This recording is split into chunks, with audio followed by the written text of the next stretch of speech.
Aquí está.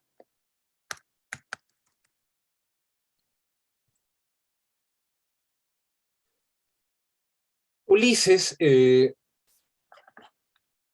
no lo veo, por cierto, que todavía no se une, pero a lo mejor está registrado con otro nombre. Tenías una pregunta al final de la sesión anterior que ya no hubo tiempo para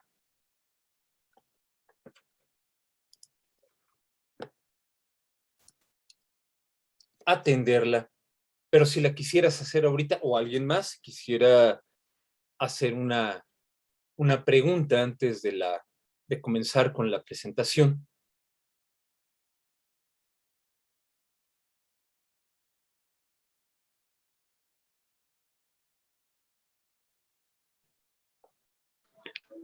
Sí, profesor. Adelante, por favor. Bueno, es que quería preguntar, usted dejó pendientes como la distinción entre idealidad E e idealismo. idealismo. Así es. Quería preguntarle si, bueno, esa distinción se puede apreciar en el pequeño texto sobre Marx y el materialismo histórico o la dialéctica. Está supuesto, pero creo que no se puede apreciar del todo y que en buena medida lo está dando por supuesto. Menciona la cuestión del idealismo, en particular cuando está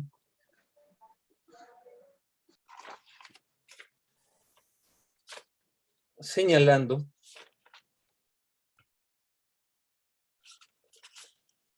a ver, sobre la dialéctica,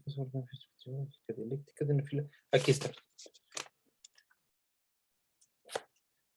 En la página 132.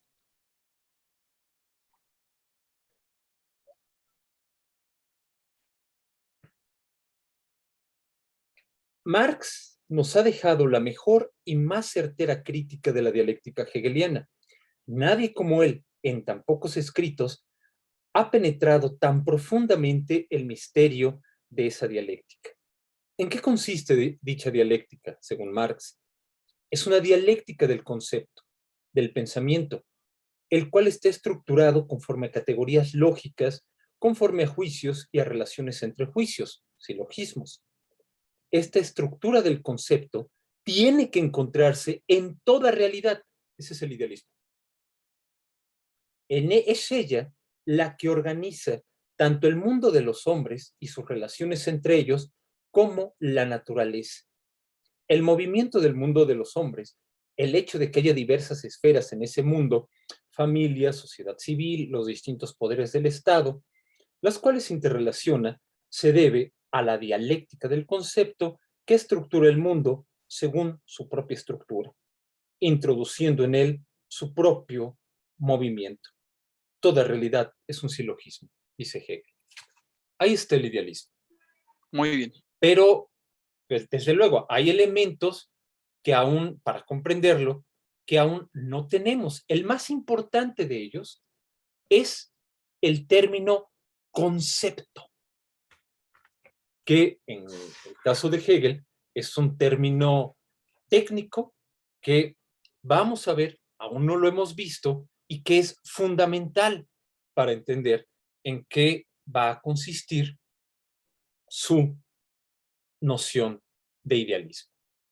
O mejor dicho, para anticiparlo, espero, si todo marcha bien, que al final de esta sesión pueda hacerse un poco más comprensible. El concepto, ese término, o que a veces también se traduce como noción, que es el término alemán que se traduce es Begriff. El concepto es la manera en la cual el idealismo hegeliano explica la idealidad. Para decirlo de otra vez, o de nuevo, el concepto es la manera en la cual el idealismo hegeliano explica la idealidad. Vamos a ver en qué consiste, qué significa eso. Y para ello, tal vez sea bueno entrar en materia, vamos a retomar el hilo de la discusión, de la exposición en la que nos quedamos la semana pasada, cuando Fernanda hizo una pregunta sumamente importante.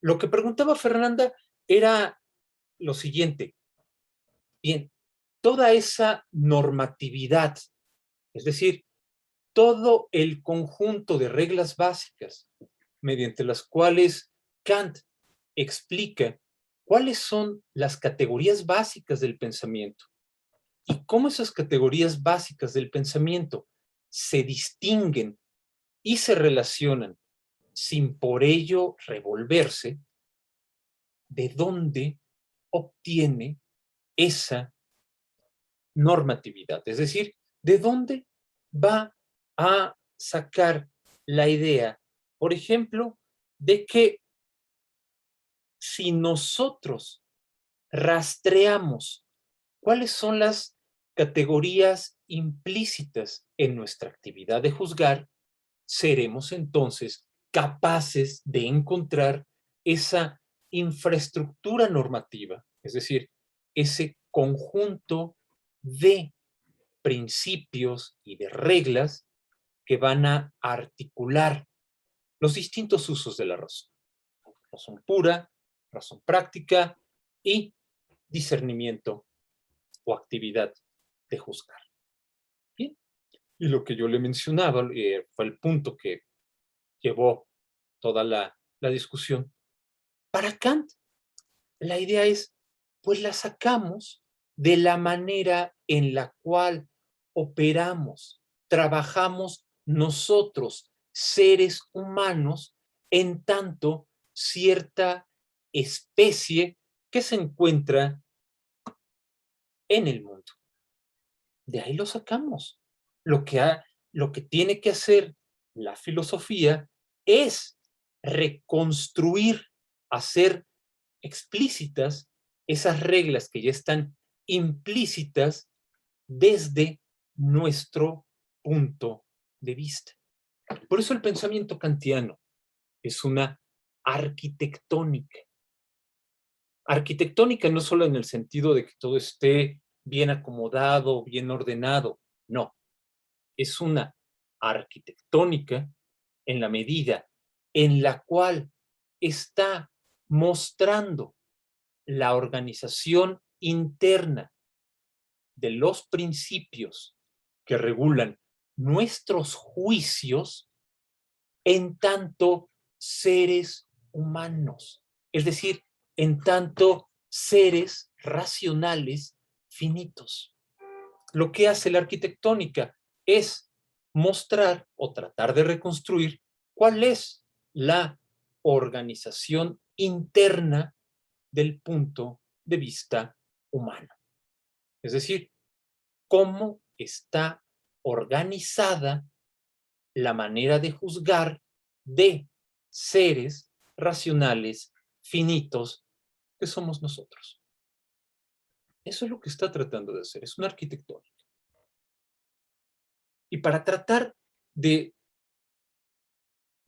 señalar ese punto, para tratar de verlo y cómo discuten frente a ese punto los sucesores, los herederos de Kant, que habíamos mencionado en la ocasión anterior, permítanme, por favor, ir a la siguiente diapositiva que elaboré. No es una diapositiva que estuviera en la presentación que ustedes ya tienen, es algo que elaboré este fin de semana.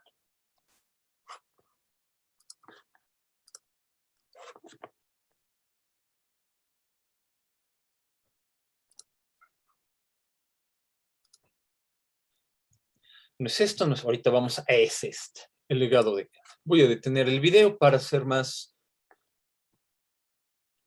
potente mi conexión a Internet. ¿Cuál sería el legado de Kant? O mejor dicho, la manera en la cual, o una manera en la cual nosotros podríamos ejemplificar cómo están leyendo a Kant sus sucesores. Esto que voy a citar es un fragmento de la Crítica de la Razón Pura, B25, es decir, esta introducción que hace a la segunda edición de la Crítica de la Razón Pura. Llamo trascendental todo conocimiento que se ocupa no tanto de los objetos cuanto de nuestro modo de conocerlos, en cuanto que tal modo ha de ser posible a priori. Ahí es donde está esta idea kantiana de una filosofía trascendental. Y que nosotros podríamos, recuérdenlo, desde la perspectiva de cómo lo leen los sucesores de Kant, particularmente autores como Reinhold, Fichte, Schelling, Hegel. Llamo trascendental todo conocimiento que se ocupa no tanto de los objetos. Es decir, ¿hay un conocimiento que se ocupa de objetos? Sí. ¿Cuál? El conocimiento empírico, que los describe, nos dice qué características tienen, cuáles son sus propiedades, cuáles son las relaciones que entablan con otros objetos. Ese es el conocimiento empírico. ¿Es el ámbito del conocimiento filosófico? No. ¿Cuál va a ser entonces el ámbito del conocimiento filosófico? El conocimiento que trata de desentrañar, trata de hacer explícito nuestro modo de conocer a esos objetos, en cuanto que tal modo ha de ser posible a priori. Es decir, nosotros tenemos conocimientos empíricos, claro que sí. Kant no lo discute, Kant no tiene un problema con ello, no es que esté tratando de decir algo en el sentido de, no, en realidad no los conocemos, no, sí tenemos conocimiento empírico. El punto es que cuando nos preguntamos, ¿y cómo tenemos ese conocimiento? Tenemos ese conocimiento a partir de la observación o tenemos ese conocimiento a partir de la costumbre, a partir del hábito. Cuando nosotros tratamos de explicar cómo tenemos este conocimiento en rojo, conocimiento empírico, solemos atribuir o justificar ese conocimiento de objetos apelando a otros objetos. Cuando hacemos eso, es cuando viene el problema. ¿Por qué? Viene el problema porque entonces todo conocimiento parece reposar en condiciones contingentes, coyunturales, relativas, y no podemos dar cuenta de qué, de su validez objetiva, como ese conocimiento de objetos vale no solo para mí, no solo para mi comunidad, no solo para quienes tienen tal o cual instrumento de observación, vale para todo ser racional finito. ¿Cómo lo vas a explicar? ¿Cómo explicas esa validez objetiva? Bien, a partir de una forma de conocimiento, que para Kant es la forma de conocimiento especial, esencial del conocimiento filosófico. Se ocupa no de objetos, no, sino de nuestro modo de conocerlos, en cuanto que tal modo ha de ser posible a priori. Tenemos entonces un segundo nivel del conocimiento, que es el conocimiento filosófico y el que está aquí en el recuadro verde. El conocimiento de la normatividad, que le confiere a uno, que es uno, el conocimiento empírico, el conocimiento de objetos, validez objetiva, es decir, su idealidad. De esto trata la idealidad. Cuando hablamos de idealidad, nos estamos refiriendo a la validez objetiva del conocimiento, en tanto que nos dice cómo es posible a priori. La idealidad se refiere entonces no a cierto tipo de objeto. La idealidad se refiere a cuáles son las normas, las reglas que tienen la característica de ser universales, necesarias y a priori que están en operación para explicarnos nuestro conocimiento no de hecho. Es decir, cuando digo no de hecho, quiere decir que no se refiere directamente a los objetos que encontramos en el ámbito empírico. Se refiere a nuestro conocimiento de derecho. ¿Cuál es cuál es el fundamento a partir del cual podemos decir que el conocimiento de objetos es válido para todo sujeto posible? Jonathan, adelante. En estos términos en los que se pone la idealidad, ¿se podría relacionar con la objetividad también en los términos kantianos? Sí, sí. ¿Por qué? En los términos kantianos, como aparecen, por ejemplo, en la crítica de la razón pura, en la lógica trascendental, cuando habla de un objeto en general, los principios con base en los cuales podemos decir que todo objeto de conocimiento para contar como tal tiene que poder aparecer en tiempo y espacio mediado por una categoría. ¿Para qué objeto vale?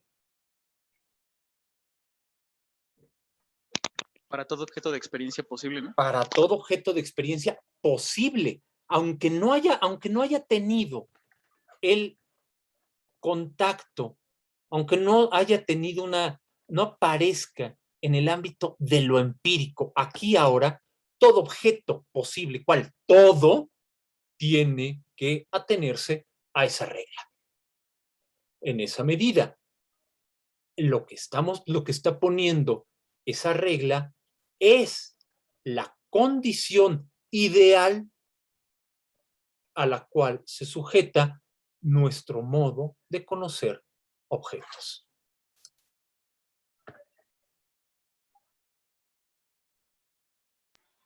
Muchas gracias, profesor. ¿Okay? Sofía, ¿podría repetir la diferencia entre conocimiento de hecho y de derecho? Desde luego que sí.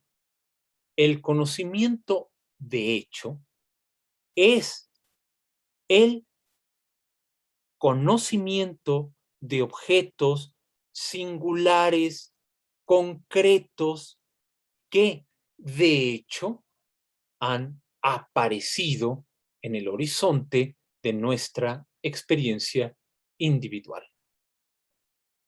Es el conocimiento del hecho de que aquí, frente a mi ventana, hay una acacia. El conocimiento del hecho de que hubo este fin de semana un huracán que tocó el puerto de Veracruz. ¿Por qué? Porque lo leí en las noticias, porque amigos de allá me lo contaron, etcétera. Ese es el conocimiento de hecho. El conocimiento de derecho no tiene que ver con objetos. Lo que hace el conocimiento de derecho es referirse a cuáles son las reglas que fundamentar en el sentido de justificar, no en el sentido de causar. ¿Cuáles son las reglas que fundamentan, que justifican que los conocimientos de hecho tengan validez objetiva para todo ser racional finito, haya o no tenido el contacto directo con ese objeto singular o concreto? Se refiere, como lo decía Jonathan, o como lo decía muy bien Jonathan, se refiere a las condiciones que gobiernan todo conocimiento posible, no solo todo conocimiento actual, no, todo lo que pueda llegar a ser objeto de conocimiento tiene que sujetarse a esa regla.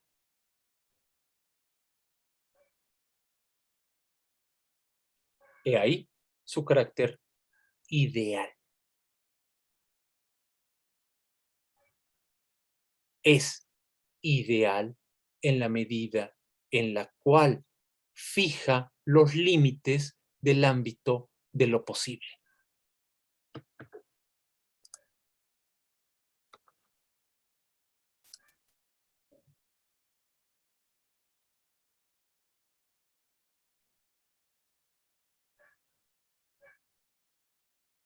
Sí, Alejandro, adelante, por favor.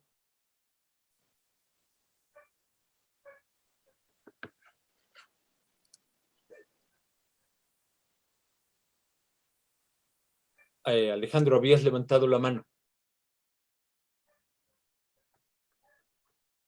¿Ya me escucho? Sí, sí, te escuchamos bien. Ok, ok. Preguntaba que si en Kant conocimiento trascendental y conocimiento ideal son términos intercambiables. Podríamos decir, me atrevería a decir, en Kant, sí. En Kant, el ámbito trascendental es un ámbito de conocimiento ideal.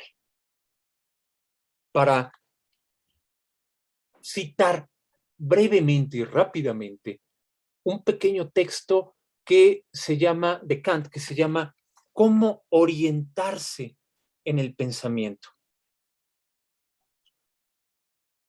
Solo hay que orientarse por la pura razón humana propiamente dicha, tal como él lo encontraba necesario y lo preguntaba, hablando de Mendelssohn. Pero aquí, sin embargo, hay que rechazar la alta pretensión de la facultad teórica de la razón y sobre todo su autoridad, que es puramente categórica.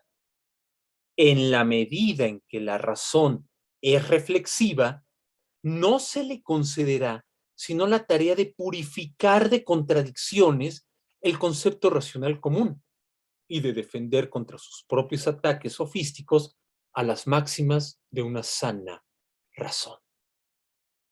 Eso es lo que trata de hacer el ámbito trascendental. El conocimiento trascendental no es que nos vaya a dar un conocimiento de otras realidades, no es que nos vaya a dar el conocimiento, por ejemplo, de Dios, del alma, del mundo, aunque no esté negando esas ideas. Lo que está diciendo es, esas ideas, Dios, alma, mundo, no son como tal conocimiento.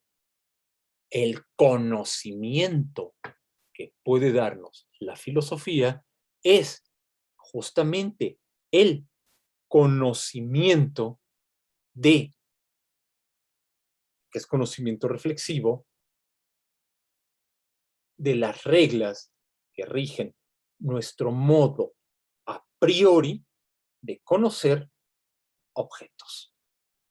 Por eso quise citar esto. La tarea es la tarea de purificar de contradicciones el concepto racional común, la manera en la cual hacemos nosotros uso de la razón. ¿Y cómo lo va a purificar de contradicciones? Diciendo, mira, no es que estemos conociendo otros objetos cuando explicamos cómo es posible a priori el conocimiento empírico. Lo que estamos haciendo es mostrar cuáles son los principios ideales en los cuales se basa.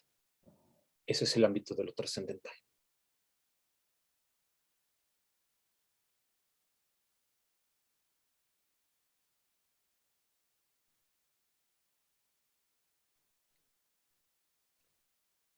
Es decir, para Kant, lo que aquí señalo en el recuadro azul con el punto número 3 y lo que señalo con el punto verde, con el recuadro verde, como el nivel 2, no se distingue. ¿Qué es lo trascendental? Lo trascendental es el conocimiento que se ocupa de qué, de cuál es nuestro modo a priori de conocer objetos. Ahí el ámbito de lo trascendental y de lo ideal se empalman. Lo que estamos haciendo es reconstruir, permítanme decirlo así, reconstruir una competencia, reconstruir la competencia concerniente a nuestro modo de conocer objetos de tal modo que ha de ser posible a priori. Es decir, que se ocupa de reconstruir la idealidad de nuestro conocimiento. Hay una idealidad de nuestro conocimiento, pero, ojo, idealidad no significa que se refiera a o que deba alcanzar cierto fin, un conocimiento pleno, completo, absoluto, o que tenga que seguir un modelo o norma de cómo sea cierto objeto particular. No. La idealidad es ese conjunto de reglas a priori que hacen posible nuestro conocimiento de objetos que aparecen en el ámbito empírico.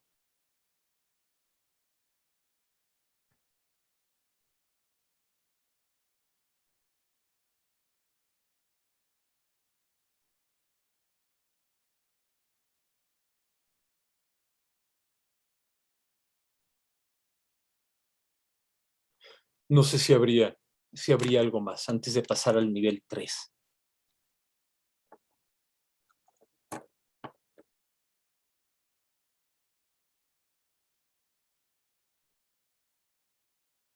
¿No? Bien. Entonces, ¿qué es lo que hacen los sucesores de Kant? Decir, todo esto está muy bien, perfecto. Oye, pero Kant, ¿cuál es el conocimiento en que se sustenta el carácter a priori de 2? Es decir, ¿qué justifica que cuando tú reconstruyes estas reglas a priori que rigen nuestro modo de conocer los objetos, cómo sabemos que 2 es un conocimiento? ¿Cómo sabemos que no estás haciendo meramente una reconstrucción hipotética de cuáles son las condiciones, de cuáles son las reglas que hasta ahora, conforme a nuestras posibilidades reflexivas que tenemos como especie animal o como cierta cultura que ha alcanzado cierto grado de desarrollo, ¿cómo sabes que no es simplemente una hipótesis útil, una reconstrucción coherente? ¿Cómo sabes que este modo de conocer objetos en cuanto ha de ser posible a priori, cómo sabes que esto que está en verde es conocimiento y no una hipótesis, no una reconstrucción, como les digo, útil o coherente, que justifica que este modo de conocerlos es realmente conocimiento? ¿Cómo sabes? ¿Cómo nos puedes decir que no nos estás dando una reconstrucción, una hipótesis, una conjetura? ¿Cómo sabemos que lo que nos estás dando es realmente conocimiento? O para decirlo de otra manera, ¿cómo puedes justificar que esta idealidad es realmente conocimiento? Esto, tres, es lo que le cuestionan a Kant sus sucesores. Esa fila de nombres que había escrito la semana pasada en el esquema. Reinhold, Fichte, Schelling, Hegel, Hölderlin. ¿Cómo lo sabes?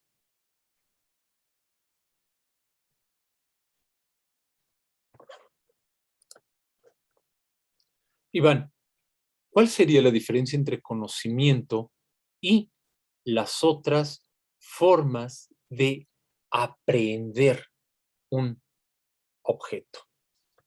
Bien.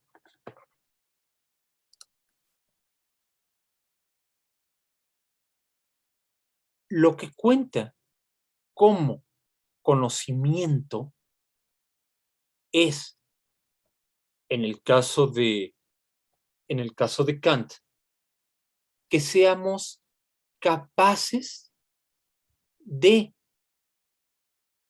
mostrar cómo es que llegamos a tener una familiaridad con algo. En esta medida, cómo es que llegamos a tener una familiaridad con un contenido.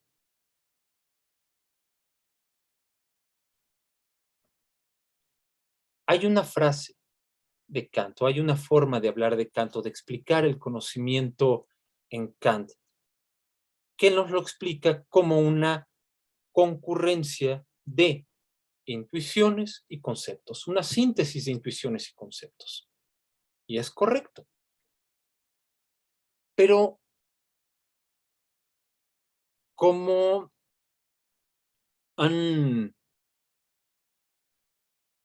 ha mostrado, y creo que ha mostrado de manera muy convincente, esta investigadora, que voy a escribir su nombre en el chat, Lucy Alice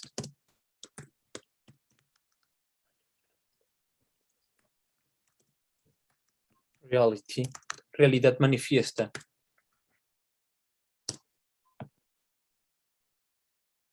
Se suele interpretar mal esa forma de explicar el conocimiento.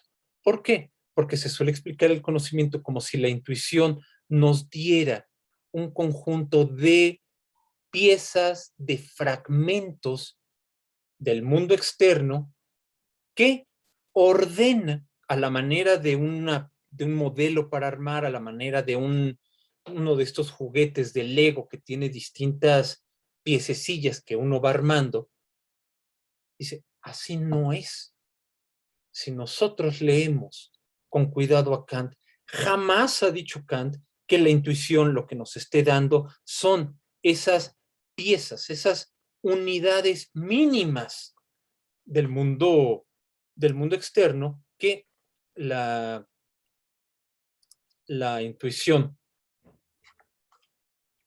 perdón, que los conceptos van a armar, van a acomodar. No, cuando nos está hablando de la intuición, nos está hablando de la manera en la cual estamos familiarizados con un objeto concreto. Si no estamos familiarizados con un objeto concreto, no hay conocimiento. Podemos y tenemos que explicar cómo esa familiaridad es posible, pero sin esa familiaridad, sin ese contacto con el objeto, no hay conocimiento. Por eso es que uno puede tener la idea de Dios, la idea de la libertad, la idea de el alma, sí, pero nunca van a ser conocimiento. ¿Por qué? Porque no tenemos la familiaridad concreta, la familiaridad directa, ni con Dios, ni con la libertad, ni con el alma. Yo puedo decir, tengo la familiaridad concreta con un Cocker Spaniel. ¿Por qué? Porque soy dueño de un Cocker Spaniel. Yo soy el que lo lleva al veterinario, lo lleva a pasear, le compra su alimento, lo acaricia, etcétera. Pero no puedo decir que tengo un conocimiento de Dios porque nunca he tenido esa proximidad de, sí, vino a desayunar el sábado. No. O de la libertad, sí, la compré un kilo de libertad en Walmart a meses sin intereses el miércoles. No. Por eso no puedes tener conocimiento. Pero entonces hay que excluirlos totalmente del ámbito de pensamiento. Ojo, no tan rápido. Si no tenemos la idea de Dios, entonces no tenemos la idea de un primer principio. Si no tenemos la idea de libertad, entonces todos nuestros juicios morales se van a la basura, no nos servirían. Necesitamos esas ideas, pero ojo, esas ideas no son conocimiento, solo cuenta como conocimiento aquello de lo cual tenemos en principio una familiaridad concreta, de primera mano. Lo trascendental, o podemos hablar de un conocimiento trascendental, ¿por qué?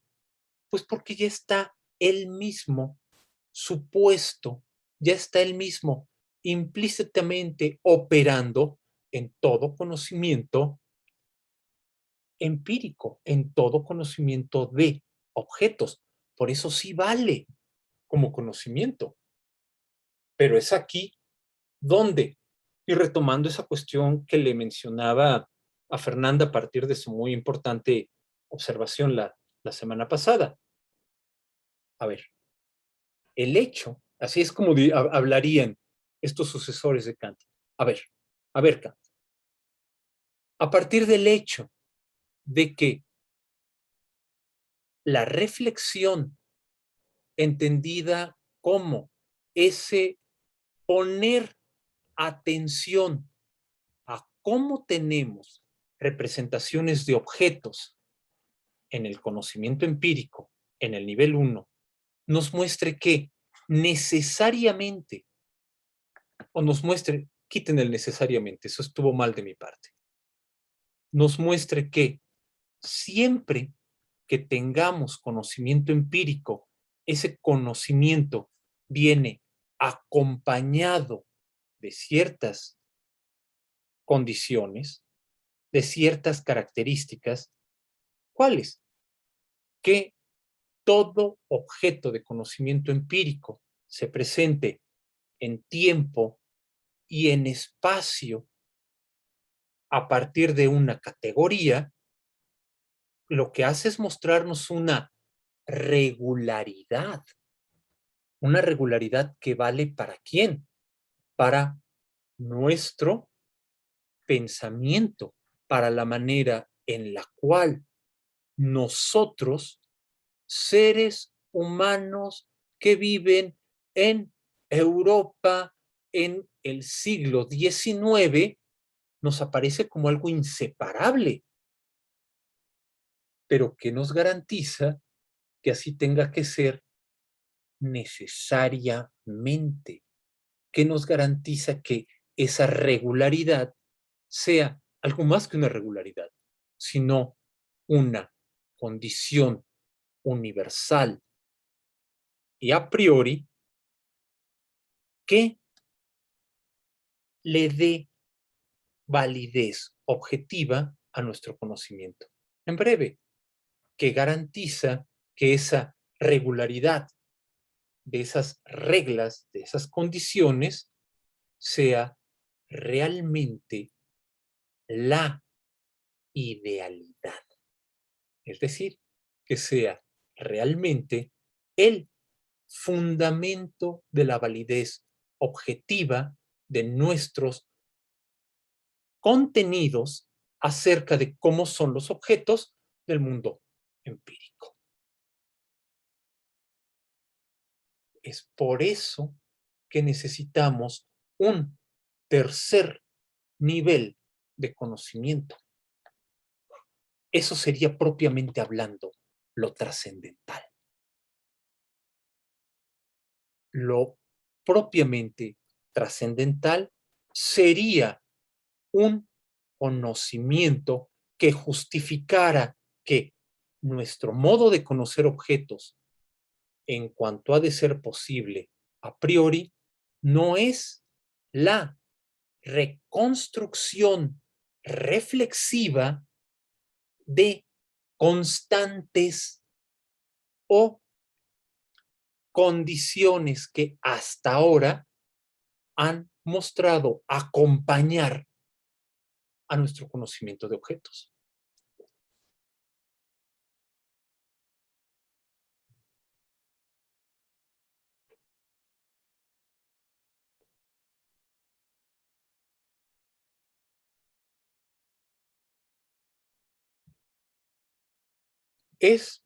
Déjenme poner esto con un ejemplo muy prosaico. Creo que alguien había, pero antes, creo que alguien había levantado la mano. ¿No? Bueno, entonces voy al ejemplo, a este ejemplo prosaico. Yo puedo ver que cada mañana sale un niño a la escuela y un par de pasos atrás de él va un señor. Y de lunes a viernes, bueno, pues ahora, antes cuando hagan de cuenta que ya no hay pandemia, que ya lo superamos. Bueno. Y de lunes a viernes los veo irse a los dos. Y más tarde, aproximadamente a las 3 de la tarde, los veo regresar a los dos. Siempre van acompañados. ¿Qué puedo pensar? Bien, lo que puedo pensar es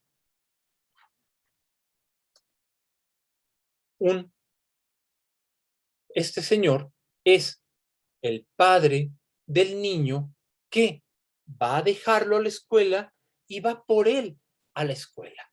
¡Qué gran padre! Y puedo suponer que son padre, hijo, tutor e hijo, porque siempre los veo ir y regresar juntos. Pero un buen día descubro lo siguiente. No es su padre, no es nada del niño. Simplemente por casualidad salen a la misma hora y por casualidad regresan a la misma hora. Y por casualidad, tal vez por el tipo de pisado, de cómo van caminando, van juntos, o parece que van juntos, pero en realidad no. En realidad ni se conocen. En realidad nunca han cruzado palabra. Y cuando llegan a la reja del la salida de la unidad habitacional, cada uno toma direcciones totalmente opuestas. Lo que pasa es que, por casualidad, cuando pasan a la altura de mi ventana, van juntos y regresan juntos. Es decir, mi idea de que el padre, el de que el Señor es el padre del niño que lo lleva a la escuela, resultó ser totalmente infundada. Aunque yo diga, pero es que siempre los veo juntos. ¿Casualidad? ¿Es eso? Bien, es el mismo, o podremos decir, en lo general, es el mismo punto que le van a objetar los herederos de Kant a Kant. ¿Cómo sabes que lo que tú has puesto al descubierto como lo trascendental, es decir, como las condiciones de nuestro conocimiento de objetos de tal modo que debe ser posible a priori, es realmente conocimiento y no solo el señalamiento o la reconstrucción de ciertas características que acompañan, que se presentan como próximas o se presentan como ligadas a nuestro conocimiento de objetos, pero que bien podría ser una concurrencia, una coincidencia en la cual unas no tienen relación con las otras, en la cual nuestro conocimiento empírico no tiene relación con las reglas que reconstruye lo que tú denominas conocimiento trascendental, o a lo mejor sí tiene relación, pero es una relación contingente, coyuntural y que no tiene necesidad. Y si no tiene necesidad, y si no interviene realmente como condición para nuestro conocimiento de objetos, entonces no explica su validez objetiva. Si no explica su validez objetiva, no explica su idealidad. Y entonces no hemos dado un miserable paso más allá de Hume. Es decir, no hemos ido más allá de la presunción de que la regularidad de nuestro conocimiento es una cuestión de hábito y de costumbre. ¿Cómo explicas que lo que tú llamas trascendental realmente vale como conocimiento? Punto número 3. O, si lo quieren poner en otros términos, ¿cómo explicas que la idealidad es realmente tal? Es decir, ¿cómo explicas que hay ciertas reglas universales necesarias a priori que dan cuenta de la validez objetiva de nuestro conocimiento empírico? Eso es lo que está en juego.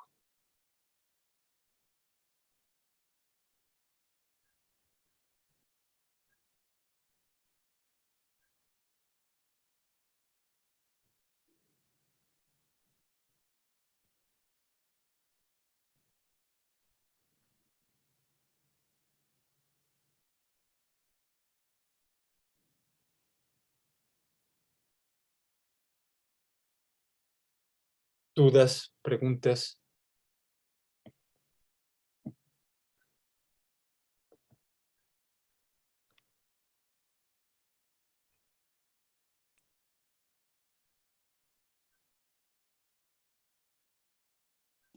Y yo, entonces, para los idealistas, estudiar lo que es sería precisamente estudiar esas determinaciones del conocimiento. Para los idealistas, estudiar. Sí, Perdón, adelante. sí, preguntaba para los idealistas, o sea, como para Hegel. Ujú. Para los idealistas, ¿cuál es la tarea de la filosofía? La tarea. Mira que esto me va a permitir señalar esto. Para Kant, ¿cuál es la tarea de la filosofía? La tarea de la filosofía consiste en ordenar nuestras representaciones.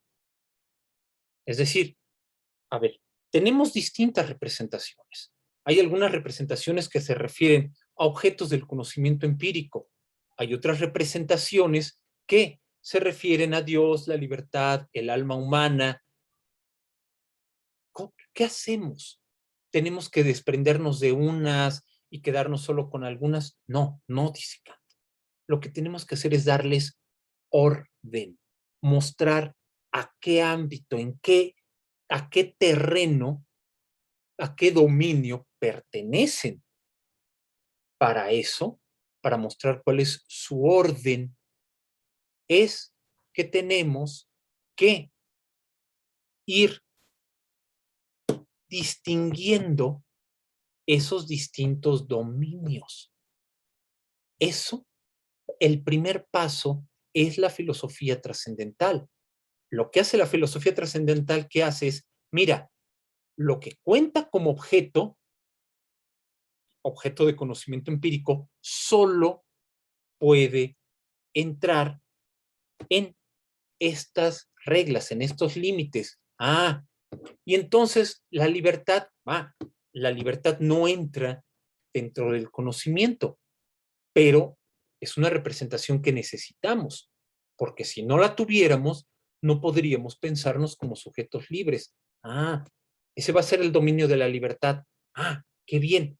Todo lo va ordenando, todo y esa es la idea de una arquitectónica, va distribuyendo el lugar propio de cada una de las representaciones o de cada tipo de representaciones que conocemos. No podemos poner nuestras representaciones cognitivas con las representaciones que pertenecen al ámbito de la libertad y de la moral. ¿Cómo? Vuelvo a esta idea de cómo orientarse. ¿Qué significa orientarse en el pensamiento? La razón, su tarea, es la de purificar de contradicciones a la razón común. Esa es su tarea. Lo que hacen los idealistas es decir, momento, no se trata de ordenar y de arreglar a las representaciones. De lo que se trata es de poder explicar qué es lo que justifica que lo que Kant encontró realmente sea conocimiento. No es que sean, no es que sean antikantianos. Eso es lo que tendría, si de algo pudiera servir este pequeño esquemita, es mostrarnos cómo no es que digan, Kant, qué timorato, cómo es que eso de que no podemos conocer la cosa en sí, claro que podemos conocer la cosa en sí, y si el mundo no se acomoda a la filosofía, tanto peor para el mundo. No, no. El punto de los idealistas no es que digan, podemos tener un conocimiento pleno, exhaustivo, total de todos los objetos del conocimiento empírico. No, hay limitaciones. El conocimiento empírico cambia, el conocimiento empírico se modifican sus conceptos, es falible, es susceptible de críticas, lo podemos corregir, es susceptible de cambio de paradigmas, para decirlo con Thomas Kuhn. Eso no lo niegan. Lo que quieren señalar es, pero identificar que cuenta como objeto de conocimiento supone ciertas reglas que nos permiten hablar de la validez objetiva del conocimiento. Eso fue lo que Kant nos dio. Lo que Kant no nos dio Y ahí es donde está creo, esta idea de Schelling, cuando en su carta a Fichte le dice, Kant nos dio las conclusiones, pero no las premisas. ¿Cuál es la conclusión? Que hay un modo de conocer objetos en cuanto que tal modo ha de ser posible a priori. Hay una idealidad que rige, que regula nuestro conocimiento de objetos, pero le faltaron las premisas. ¿Cuál es la premisa? ¿Cómo sabes que esto que está en verde es conocimiento? Justifícalo. Muéstranos que no nos estás dando una regularidad que solo vale para nosotros y para nuestro tiempo. No, que lo que nos estás dando es ello mismo válido. ¿Cuál es? Esa es otra manera de decirlo y a eso se refiere el punto 3. ¿En qué consiste la validez objetiva de la idealidad? Y en lo que coinciden todos, ahí sí, todos. Fichte, Schelling, Hegel, Hölderlin, Schlegel es, si nada más tienes el concepto de representación, no vas a poder justificar en qué se sustenta el carácter a priori de nuestro modo de conocer objetos. Y entonces pasamos a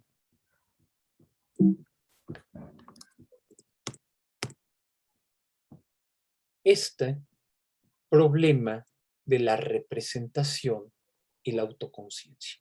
5 puntos para los cuales me basé, tomo como hilo conductor este texto que les compartí, el de Manfred Frank, La piedra de toque de la individualidad. Y si no hubiera más dudas, más cuestionamientos, etcétera, pasaría a hacer esta exposición de estos 5 puntos. ¿No?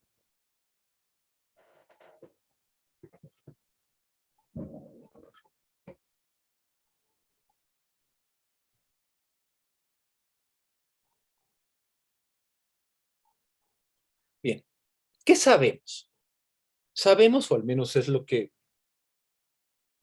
podría suponerse, lo que es la idealidad. ¿Qué es la idealidad? Bien, la idealidad tiene que ver con la validez objetiva de los objetos de nuestro conocimiento empírico. Es aquello que nos permite hablar de conocimiento, aunque yo, por ejemplo, no haya tenido esa familiaridad directa e inmediata con un objeto. ¿Cómo sé que cuando alguien me está diciendo, no sé, en tal mercado encontraron una pitón de 5 metros? ¿Cómo sé que eso es algo posible? Y cómo sé que cuando alguien me dicen, o cuando alguien me puede decir, es que tal persona se convirtió en una pitón. Es cierto, estás engañándome, o lo viste en alguna película o en alguna serie de bajo presupuesto. Bien, porque sé cuáles son los principios, las condiciones a priori que regulan de manera necesaria y universal a la experiencia. Por eso sé que, lo primero, la aparición de una pitón es extraño que aparezca en un supermercado, pero es algo posible. Es algo que no contradice esas reglas que determinan la validez objetiva de nuestro conocimiento empírico. Y que lo segundo, sí lo es. Si entra abierta y clara contradicción. Sabemos lo que es la idealidad. Lo que queremos hacer, lo que quieren hacer estos sucesores de Kant es: explícame cómo es posible. No me digas que, pues es así como reconstruimos, cómo pensamos. No, no, no. Muéstrame que lo que tú has identificado como idealidad realmente se cumple, realmente tiene una base universal, necesaria, a priori. Solo entonces realmente podrás llamar trascendental a lo que nos has dado. Y a su juicio, Kant no solo no lo puede hacer, sino que no se da cuenta de la necesidad de distinguir entre 2 y 3, entre el conocimiento de la normatividad que le confiere validez objetiva a nuestro conocimiento empírico, es decir, su idealidad, y el conocimiento que justifica en qué se sustenta el carácter a priori de esa normatividad. ¿Por qué? Porque todo el tiempo estás trabajando con el concepto de representación, un concepto sumamente inestable cuando quiere justificarse a sí mismo. Ese es el problema.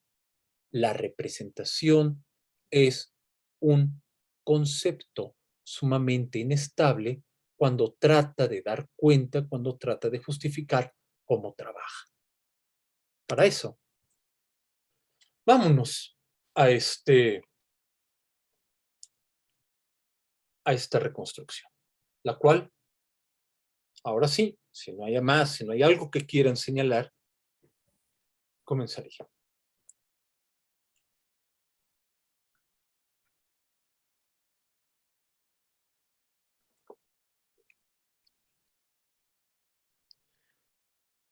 ¿No?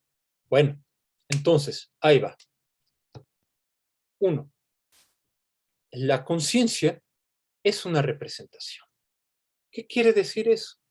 La conciencia es un contenido.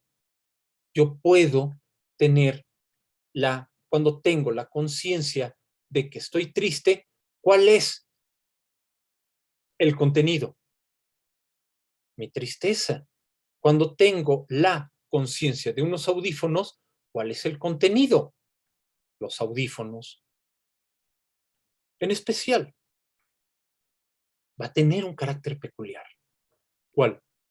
Que es una representación que se relaciona con otras representaciones.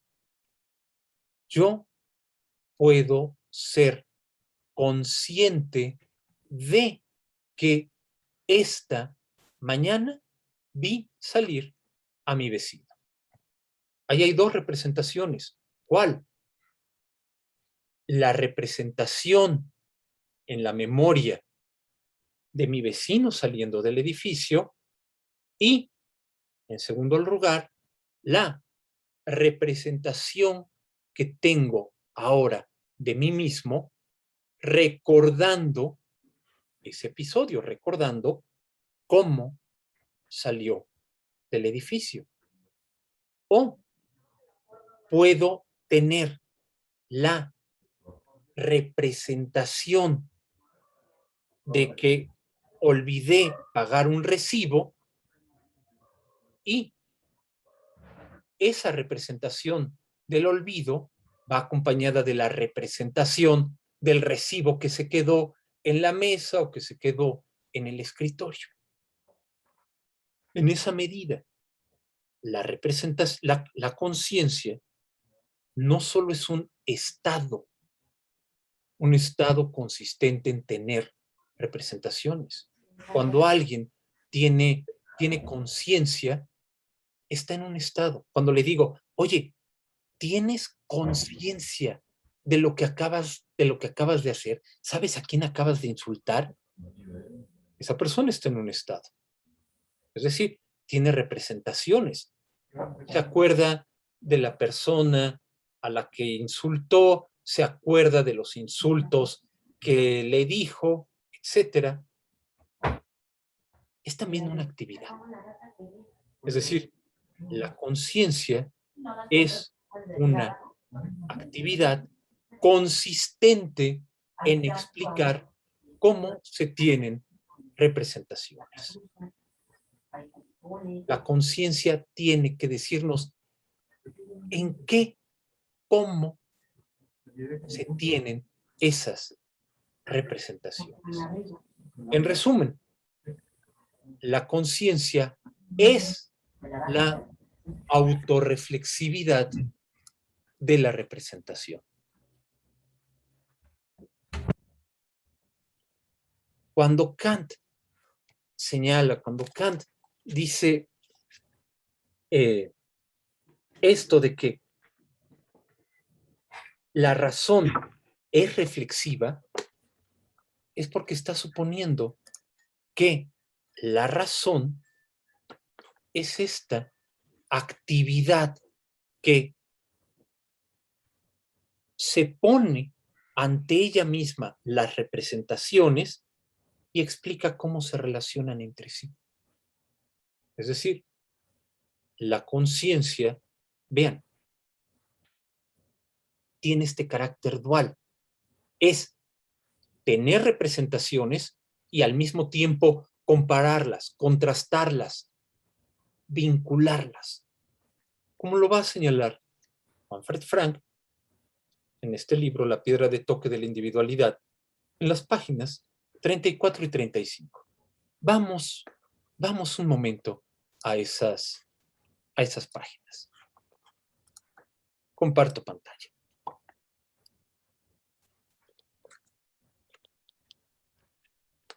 Aquí está. No es el mejor PDF, pero bueno, ahora sí que como dicen por ahí, es lo que hay.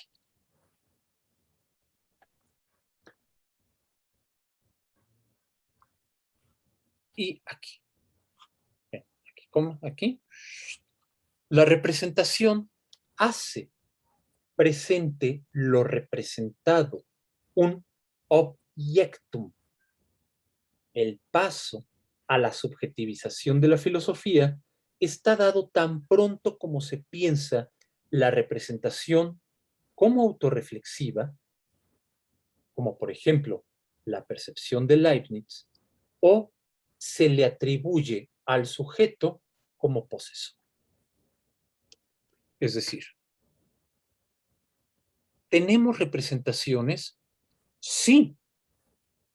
Admitir que tenemos representaciones significa cargar los dados, filosóficamente hablando, es decir, adoptar cierta posición epistemológica o metafísica.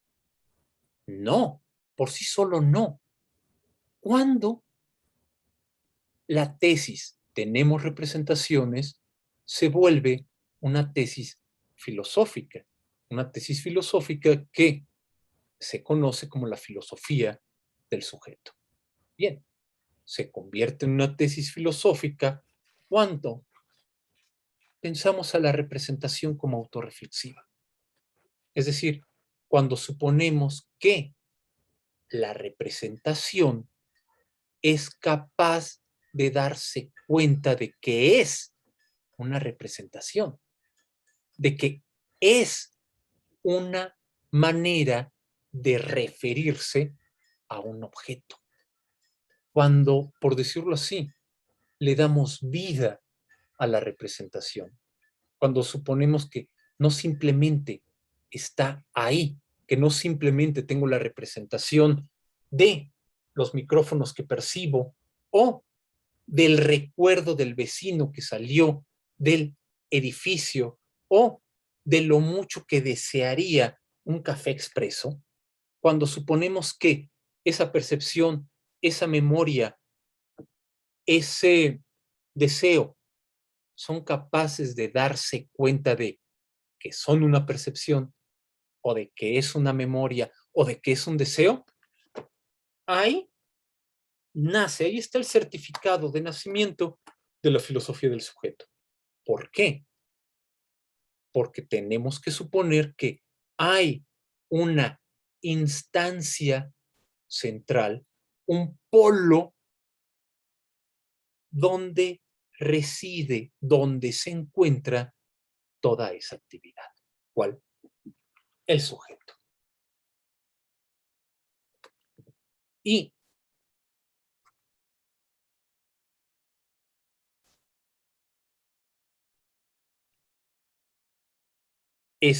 a ver, ¿qué hay en el chat?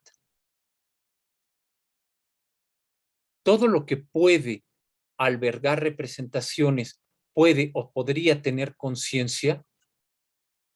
No. Es una buena pregunta, Luis. ¿Por qué?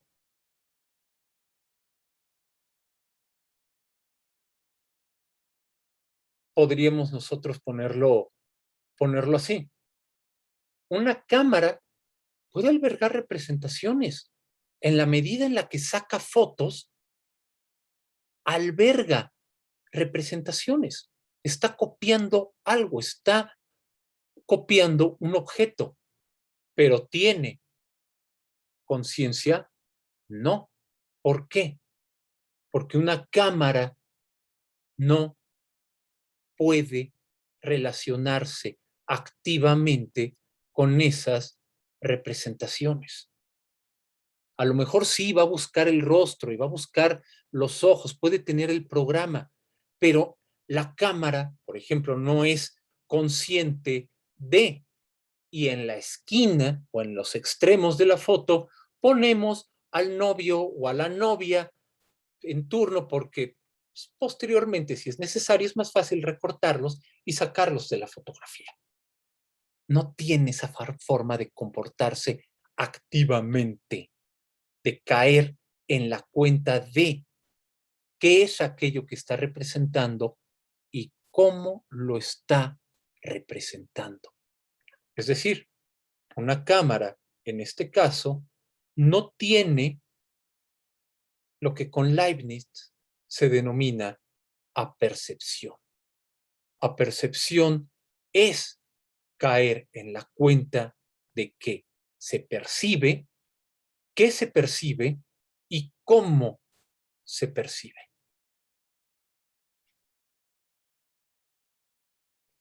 Por eso, en este paso a la subjetivización de la filosofía, el primer paso lo da la apercepción acuñada por Leibniz.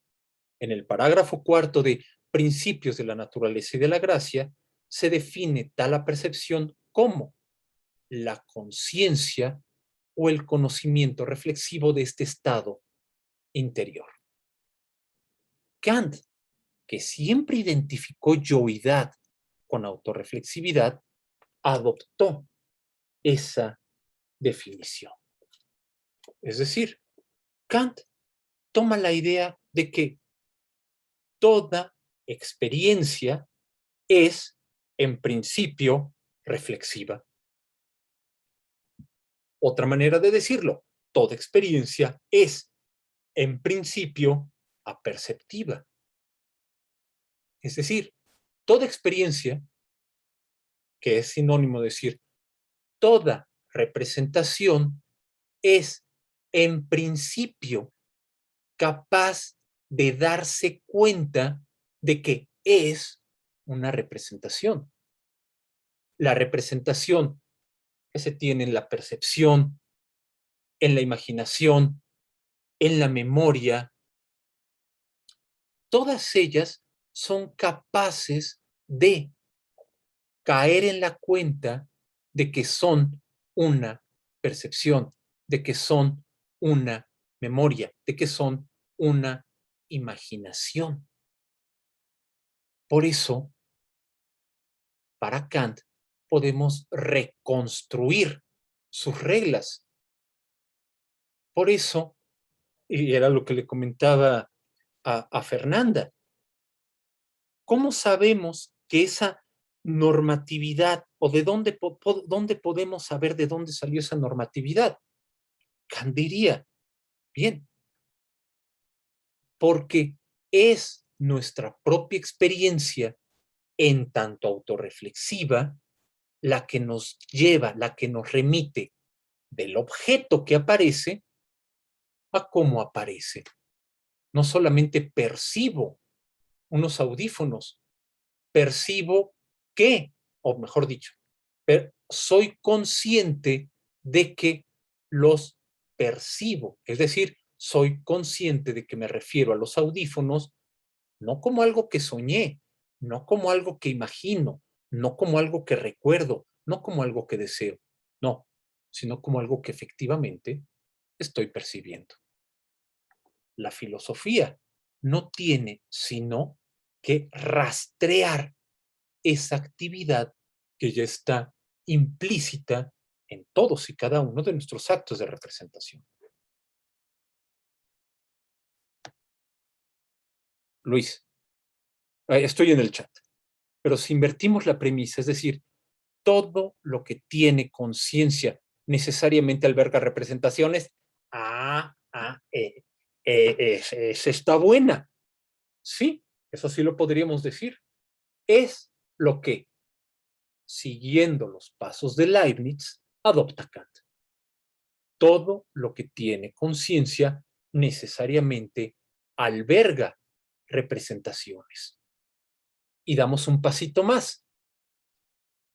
Todo lo que tiene conciencia necesariamente alberga representaciones y puede representarse qué actividad realiza al tener esas representaciones.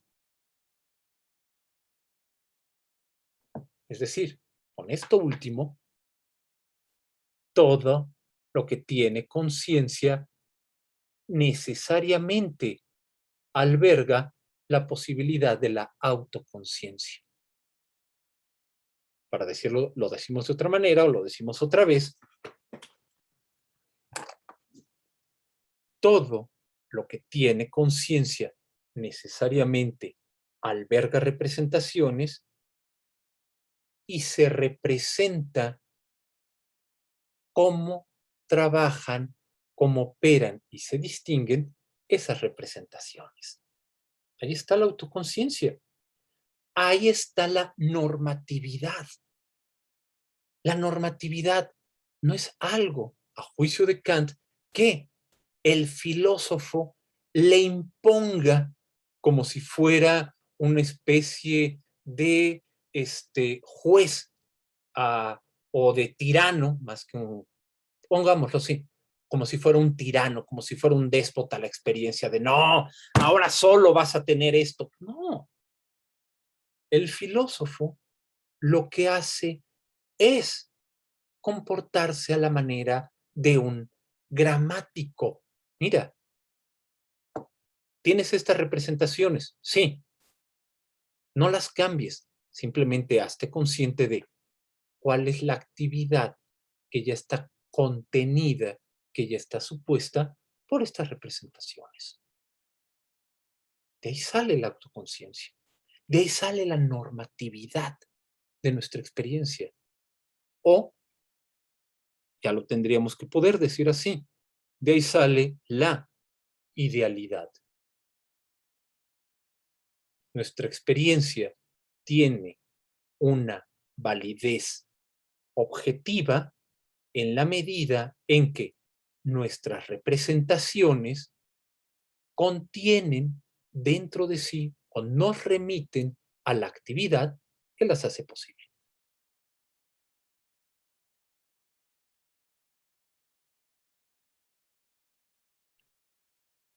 Ahora tú, Jonathan, le estabas comentando lo que había escrito anteriormente Luis, cuando pones esto, ahora tu condicional es verdadero, pero antes no lo era así, porque tu antecedente no bastaba para contener lo que tu consecuente.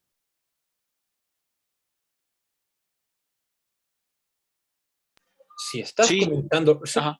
entonces estás muy bien, ¿sí? Al momento en el cual adoptamos todo lo que tiene conciencia necesariamente alberga representaciones, sí, el condicional es verdadero. si adoptamos la idea de que las representaciones son aperceptivas. Es decir, que las representaciones son no solo un estado, sino también una actividad. Y una actividad reflexiva. Pueden saber qué soy o pueden saber qué son. A eso se refiere.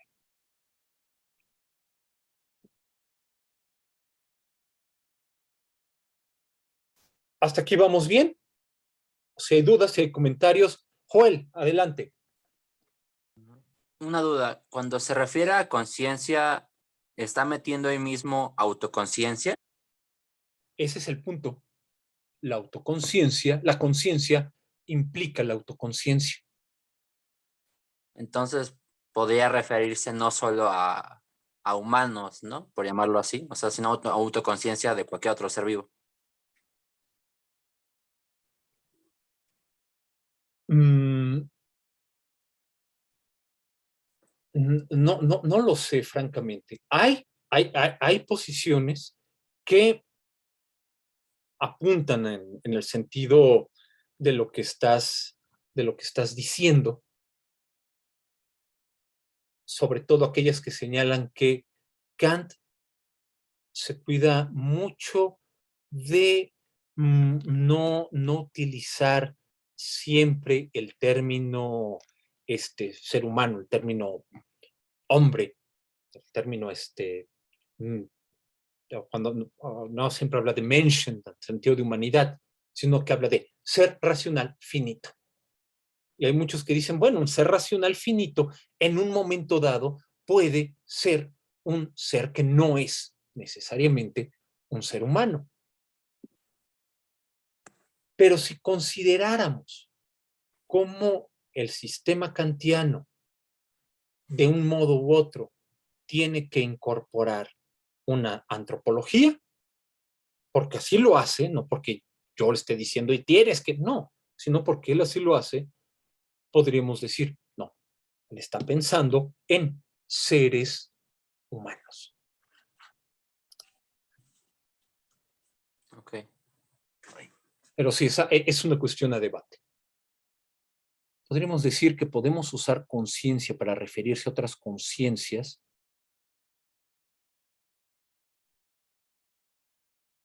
que no son la de uno mismo. Luis, si te refieres al conocimiento de otras mentes, en efecto, podemos usar conciencia para referirnos, para referirse a otras conciencias. ¿Por qué?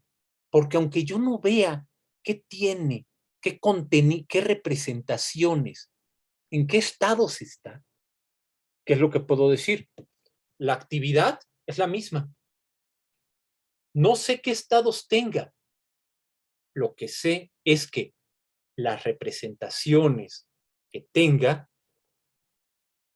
son autorreflexivas, son una actividad que se da cuenta, se percata de que son representaciones y qué tipo de representaciones son.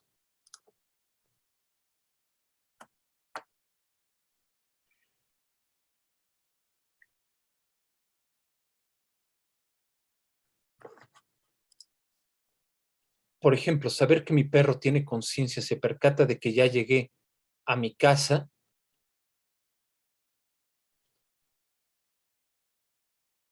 Bueno, volvemos a la cuestión que ya preguntaba Iván. Sabe que ya llegaste a tu casa o simplemente sabe que estás ahí. La autoconciencia, y por eso está esta cuestión de pensarlo o de lo problemático que es pensarlo para animales no humanos. Ojo, cuando digo que es problemático, no quiero decir que es imposible, pero es difícil plantearlo, porque la autoconciencia tendría que suponer o tendría que atribuirle a tu perro que sabe que has llegado a la casa y no simplemente saber que estás ahí. Es decir, la autoconciencia tendría que exigir que su representación no es solo ya llegó Luis, sino ya llegó Luis a la casa.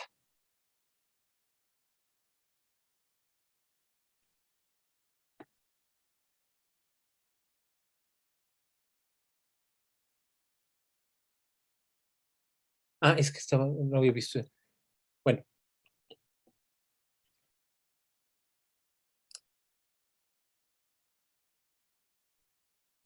Si tenemos esto, es decir, sobre todo la idea de que la representación es un estado y al mismo tiempo una actividad.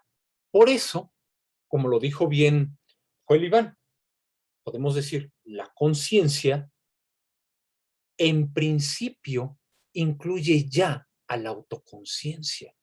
Es decir, la conciencia en tanto actividad incluye en principio la posibilidad de darse cuenta de que es una representación perceptiva, imaginativa, rememorativa, etc.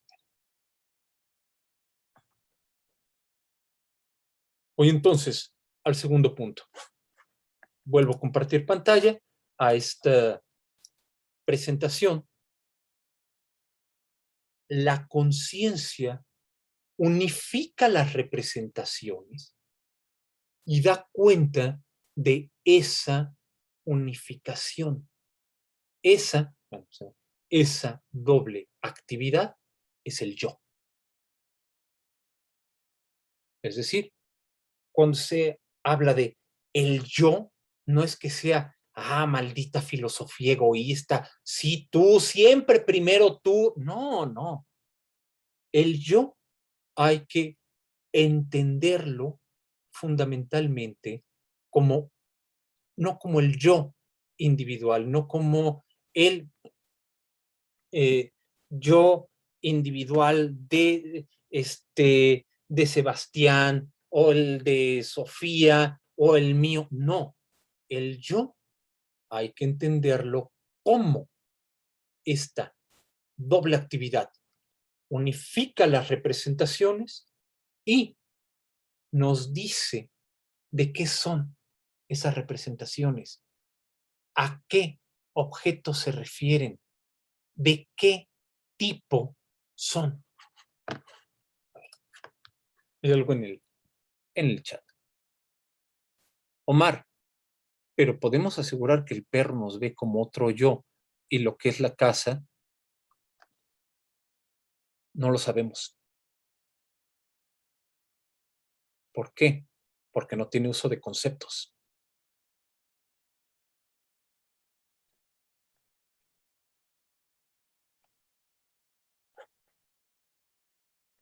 No podemos, en esa medida podríamos decir, el perro, bajo esta condición, no es un yo. ¿Por qué? Porque podemos decir, está unificando representaciones. Ese ruido son los pasos, son los pasos de esta, de algo, de ese algo que me cuida, que me da de comer, que me da paseos, etcétera. Y huele como ese algo. Pero lo que no podemos decir es que dé cuenta de esa unificación, de que todas esas representaciones las unifique como Luis. Jonathan, habías levantado la mano, adelante. Sí, bueno, y en todo, bueno, no sé si en todo caso que supongamos que el perro sí tuviera, pues, una conciencia, bueno, una autoconciencia, también tal vez surgiría el problema de otras mentes, ¿no? En ese sentido no podríamos afirmar que es un yo percibiendo otro yo, o, ajá, bueno, no sé. Ujú.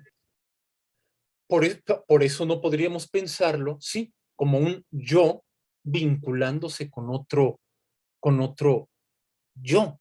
¿Por qué? Porque, volviendo a lo que está, con lo que Luis, no se da cuenta de que está haciendo unificaciones y no se da cuenta por qué, porque no tiene el uso de conceptos para decir lo que estoy unificando es Luis. Y Luis es la persona que se hace responsable de mí.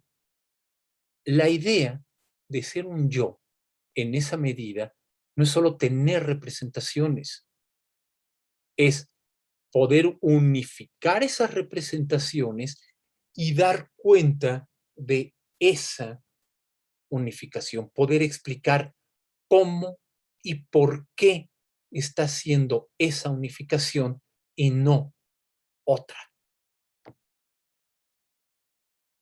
Pero ¿qué no la unión de representaciones? Pregunta Tzite. ¿Qué no la unión de representaciones que es el perro es la misma que nosotros hacemos para nosotros tener conciencia? O sea, justo la unión de las representaciones es, mira, qué interesante, ¿cómo lo estás planteando aquí, Tzite? La unión de las representaciones es la que nos da conciencia.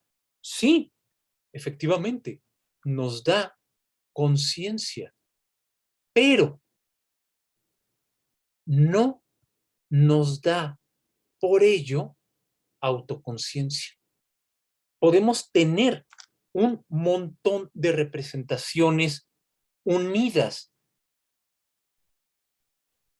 Hay ciertos pasos, puede ser un paso suave y ágil, o a lo mejor es un paso que suena pesado, lento. Hay cierto tipo de olor, huele a pollito, huele a tocino, y empiezo a mover la cola. El perrito empieza a mover la cola, y se pone feliz, etcétera.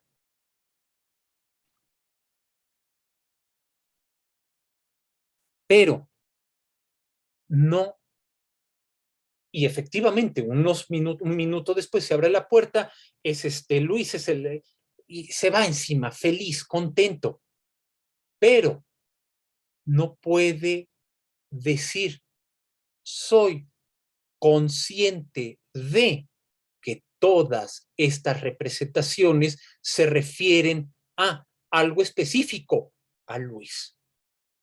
No puede dar cuenta de ellas.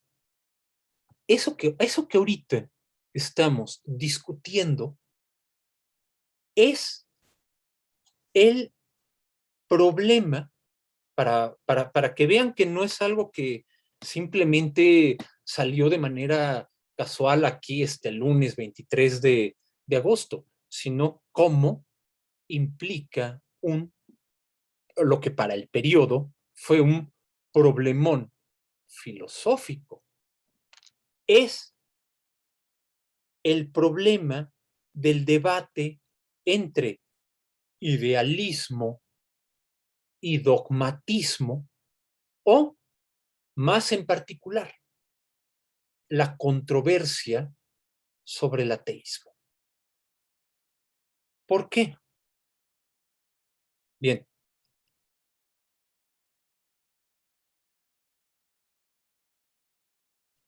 Hay unas cartas de Friedrich Jacobi, cartas a Mendelssohn sobre la doctrina de Spinoza.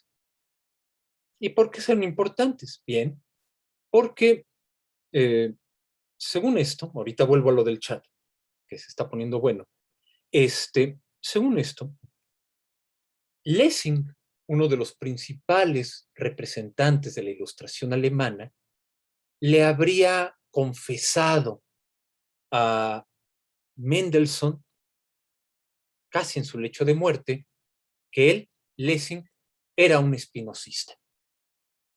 Uno podría decir, pues si eso qué es, no sé, pues uno puede confesar muchas cosas, tal vez en su lecho de muerte, y que confiese que sea un espinosista, es como, no sé, te confieso que aunque yo iba a todos los partidos de Pumas y estaba en la Rebel, en realidad siempre he sido un americanista, cosas así. No, aquí hay algo de importancia filosófica. Que el mayor ilustrado de Alemania, Lessing, dijera, soy un espinosista, ¿qué significaba? Significaba decir, yo lo que creo es que todo aquello que ocurre desde el caer de una hoja hasta la composición de un poema, de el movimiento de las nubes hasta el camino de una hormiguita, todo es o está ya determinado por las leyes de la naturaleza, por las relaciones causales de la naturaleza. Todo.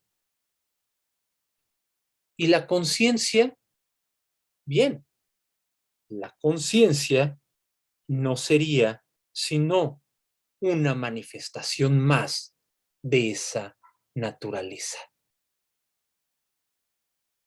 No hay tal cosa como una divina providencia que ponga una jerarquía entre seres y que tenga un plan, un designio para esa relación entre seres.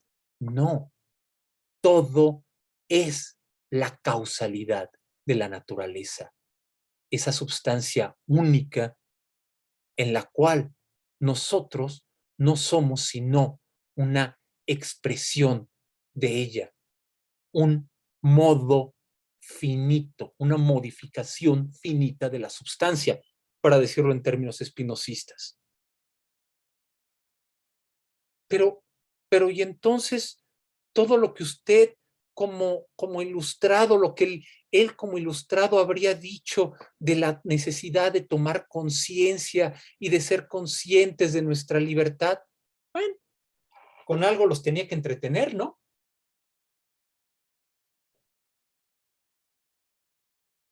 Ese era intelectualmente, ese era un terremoto en el mundo de la cultura alemana, el mundo de la cultura filosófica, porque es decir, sí, somos conscientes, tenemos representaciones, ni quien lo niegue, pero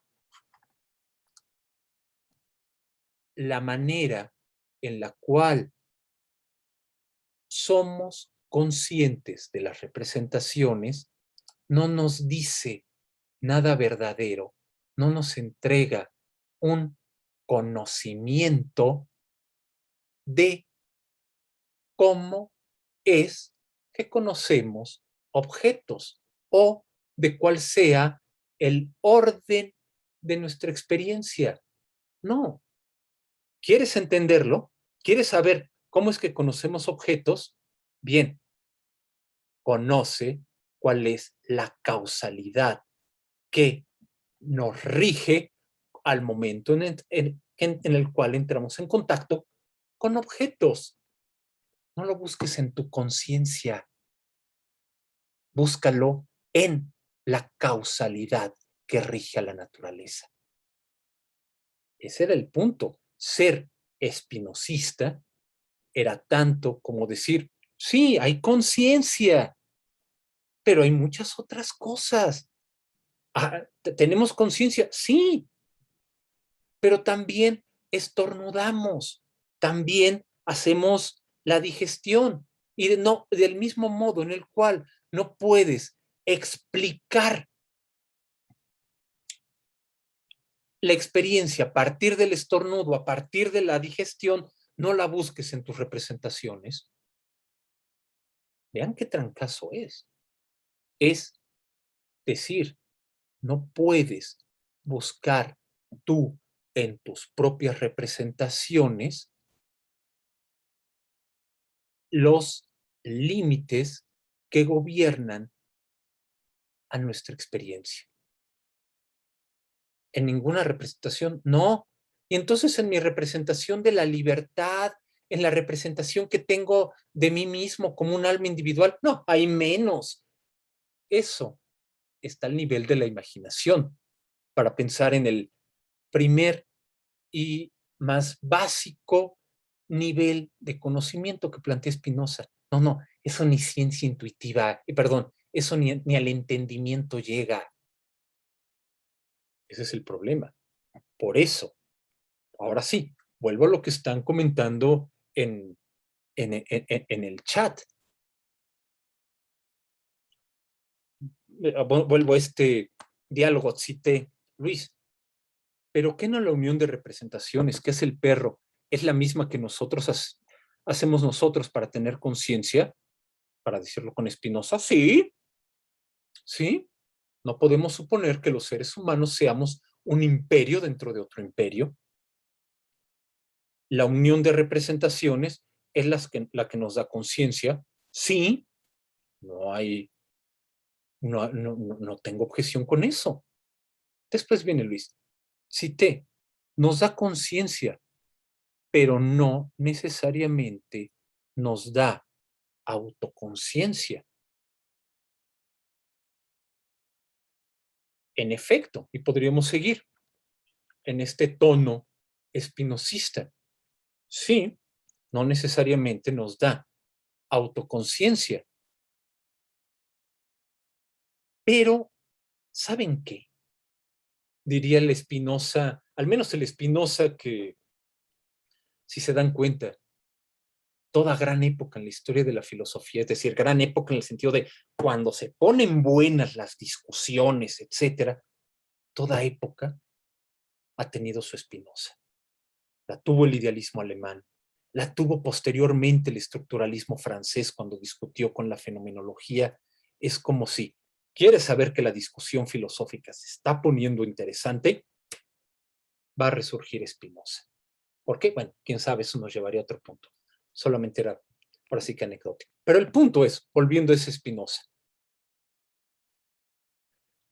incluso si tuvieras autoconciencia, esa autoconciencia no explica nada, no explica la validez objetiva de nuestro conocimiento de objetos. En otras palabras, si Spinoza tiene razón, aunque haya autoconciencia, la autoconciencia no nos permite explicar la idealidad.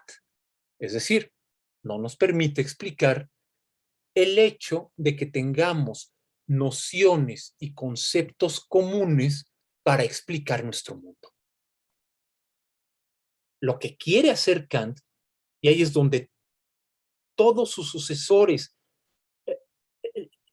lo veneran, le rinden auténtica reverencia, es, para Kant, la idealidad se explica a partir de la autoconciencia. ¿Cómo explicamos que tenemos en nuestra experiencia conceptos comunes a pesar de que venimos de culturas distintas o usamos lenguajes distintos? Porque las representaciones son autoconscientes y las representaciones nos apuntan, nos dirigen a un mismo conjunto de reglas. La autoconciencia, en otras palabras, es lo que ya está en Kant. No solo es un hecho, no solo es una cuestión de hecho, es, como le respondía Sofía hace rato en el chat, es una cuestión de derecho. La autoconciencia, en la medida en la cual nos dice que las representaciones se unifican y cómo se unifican explica la idealidad de nuestra experiencia, la validez objetiva de nuestro conocimiento de objetos.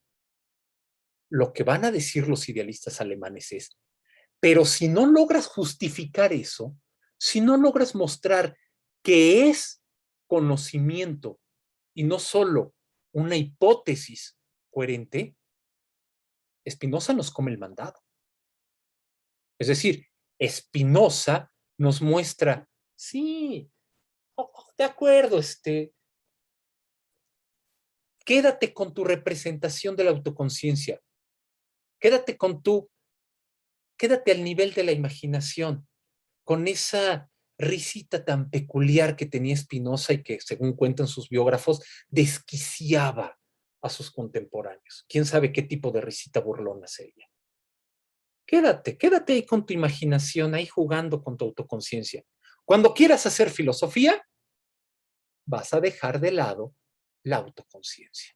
Cuando quieras hacer filosofía, te darás cuenta de que tus representaciones no sirven absolutamente para nada cuando quieren explicar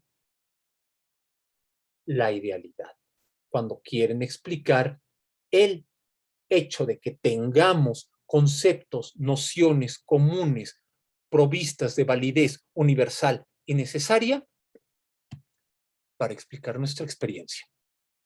Vas a tener que entrar al conocimiento de la causalidad inmanente que es la substancia. Y entonces, olvídate de todo punto de vista humano. Tendrás que adoptar el punto de vista de la substancia, no el punto de vista de cierto modo finito que somos nosotros.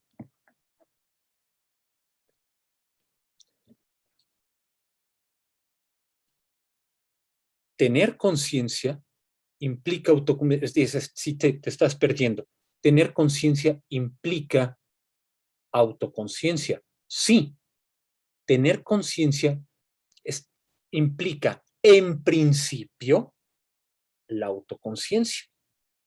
Del mismo modo, para usar un ejemplo, otra vez, prosaico, yo puedo vivir con otras personas, con otros roomies, y decir, yo no voy a entrar, yo no le voy a cooperar al pago del gas, por ejemplo, porque yo me baño con agua fría o yo me baño en otra parte. No, ok, pero en principio podrías usar el gas para bañarte, para cocinar, etcétera. Bien, aquí es algo similar. Tener conciencia en principio implica la autoconciencia. Es decir, tener autoconciencia no significa, para un planteamiento como el kantiano, tener que añadir algo más, algo distinto a la conciencia. Basta con observar, con detenerse en el contenido de la conciencia, en ese estado consciente, y entonces nos vamos a dar cuenta, este estado es una percepción, no es una memoria, no es una imaginación. Basta con esa observación, autoobservación que realiza el yo.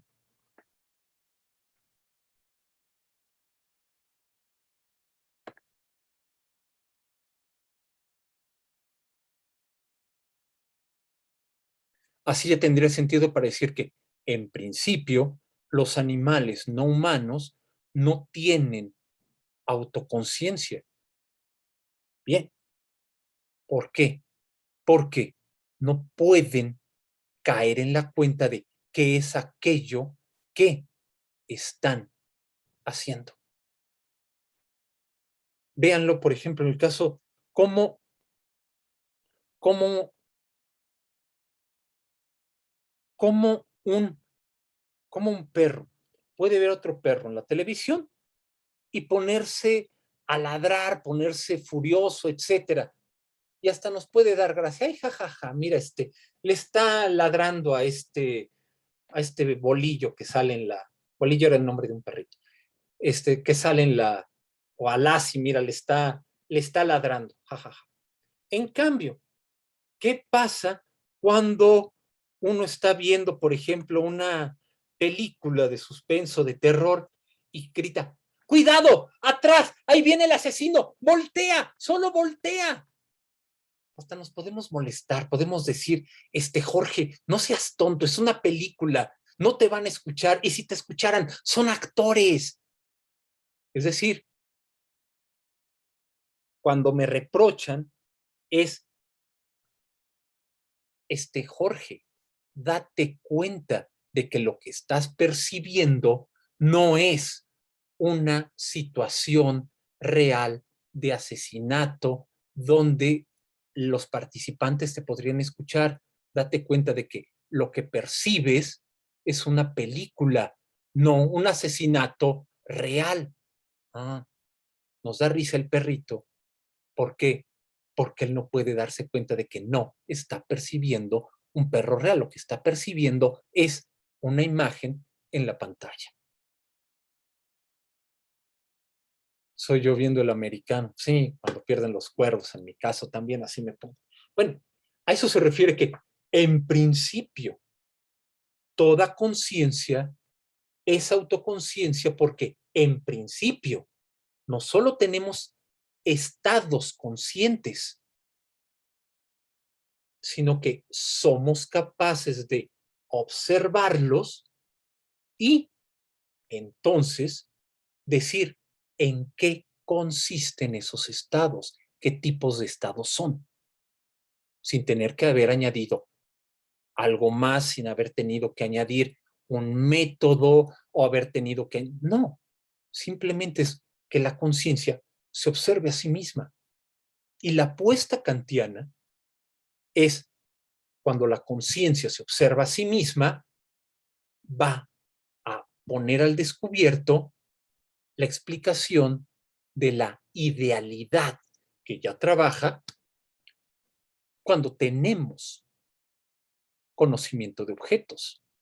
La autoconciencia no solamente es algo que puede ocurrir, es algo que nos explica la idealidad. Lo que le señalan a Kant muchos de sus contemporáneos espinosistas es no, en realidad no explica nada. ¿Quieres explicar? Adopta el punto de vista de la sustancia. Adopta el punto de vista que no se refiere a la conciencia de seres humanos, sino al de una naturaleza anónima que no tiene una finalidad para los seres humanos y que lo que hace es diversificarse y expresarse a sí misma en distintas relaciones causales. Y lo que dicen los idealistas alemanes es, el idealismo con Fichte, Schelling, Hegel, ¿ya te diste cuenta? Si no fundamentas lo que tú acabas de descubrir, no hay manera en la que podamos responderle a los espinosistas. Y todo tu gran descubrimiento se viene abajo. Lo que necesitas es explicar cómo es que somos autoconscientes. Y con la representación, hasta dónde vamos, punto número 2, no lo puedes hacer. Bueno, al menos yo vi, pero si habláramos de plantas, no hay autoconsciencia.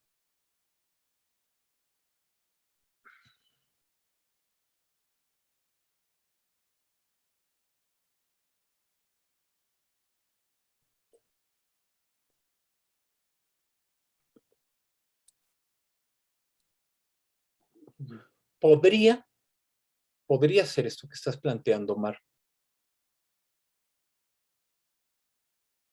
Y podríamos decir que eso es lo que vamos a encontrar en algunas posiciones de Schelling en su filosofía de la naturaleza, en Goethe. Pero hay que meter un par de cosas más. Hay que ver cómo se vuelve más complejo el problema. Por el momento, y no porque así sea, por mor de la exposición, vamos a dejarlo en la autoconciencia como una cuestión humana. No solamente para beneficio de la exposición, sino por una razón por la cual es necesario o se va a considerar necesario evitar a toda costa el espinosismo. Bueno, pero seguimos con esta exposición de representación y autoconciencia en la siguiente sesión. Pero Spinoza es bonito, es hermoso, caray. Pero ya hasta se me pasó la hora. Muchas gracias. Estuvo bueno este debate en el chat y nos vemos la siguiente semana. Hasta Muchas luego, profesor. gracias, Muchas Hasta gracias. luego. Muchas gracias, profesor y compañeros. Hasta luego. Muchas gracias. Hasta luego. Hasta luego. Gracias, hasta luego.